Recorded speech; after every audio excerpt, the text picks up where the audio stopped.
اب یہاں پر بھی جب ہم مرثیہ بولتے ہیں تو مرثیہ دو طریقے کا کانسیپٹ اپنے اندر رکھتا ہے لفظ مرثیہ، ایک شخصی مرثیہ نگاری اور ایک حسینی مرثیہ نگاری۔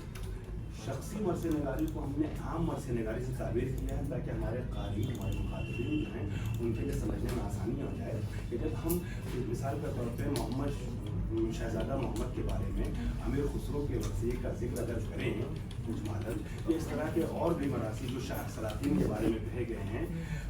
اور پھر اس کے بعد ہم کربلا والوں کے مرثیے کا ذکر کریں تو مخاطب کے ذہن میں چیز رہے کہ کیا کرائٹیریا ہے۔ اس کے تحت ہم نے ہر فصل کو دو حصوں میں بانٹا ہے۔ پہلا حصہ جو ہے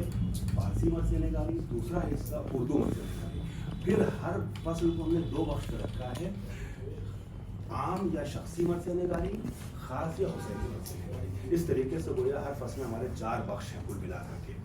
اور اس کے بعد پھر جب پہلی فصل میں ہم اودھ کے ابتدائی مرثیہ نگاری کو پیش کر لیتے ہیں، من جملہ ایسے حیدر توتیائی کو ہم نے اس لیے رکھا کہ بیچ میں وہ ادب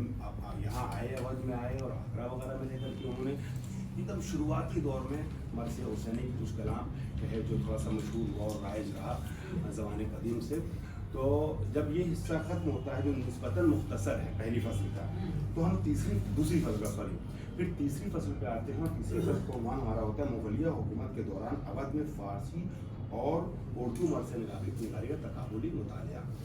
اب اس کو ہم صرف اگر مغل پیریڈ پہ کام کرتے سر تو ہم اس کو 2-3-4 حصوں میں بانٹ سکتے تھے، لیکن ہم نے چونکہ شروع سے لے کے چلا ہے، ہمارا جو موضوع ہے اس میں حد بندی نہیں تھی زمانے کی، صرف جگہ کی حد بندی تھی، لہٰذا ہم نے مغل پیریڈ کو کئی حصوں میں نہیں بانٹا، لیکن ہم نے مقدمے میں اس فصل کے مقدمے میں تیسری فصل کے مقدمے میں اس چیز کو کلیئر کر دیا ہے کہ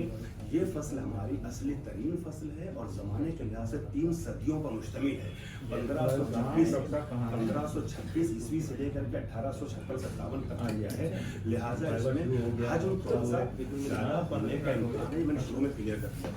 پھر ہم نے مغل زمانے میں جو ہے جو شاعری ہوئی ہے اردو فارسی کی اس کا ذکر کیا ہے، اور مغل زمانے کا جو آخری دور ہے سر اس پہ میں نے زیادہ فوکس کیا۔ اسی زمانے میں جو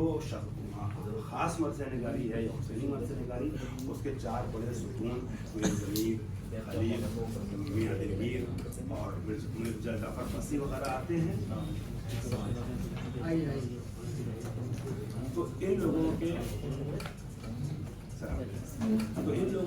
لوگوں کو فوکس کرتے ہوئے میں نے مغل پیریڈ کا جو نگارہ دور ہے اس پہ ذرا تفصیل سے کام کیا ہے، اور ان کے مرثیوں کی سر ایک ایک مصرعے کے ساتھ مثالیں بھی دی ہیں ساری۔ پھر اس کے بعد جب یہ دور ختم ہونے لگتا ہے تو ہم دیکھتے ہیں اسپیشلی اودھ میں اردو مرثیہ نگاری کے لحاظ سے 2 بڑے نام سامنے آتے ہیں انیس و دبیر کے، مگر چونکہ انیس و دبیر کا انگریز دور حکومت میں بھی سلسلہ رہا ہے، انہوں نے اپنی زندگی کا زیادہ عرصہ مغل زمانے میں گزارا ہے، لیکن جو زندگی کے آخر کے 15-20 برس تھے جس میں ان کی شاعری زیادہ عروج پر آئی،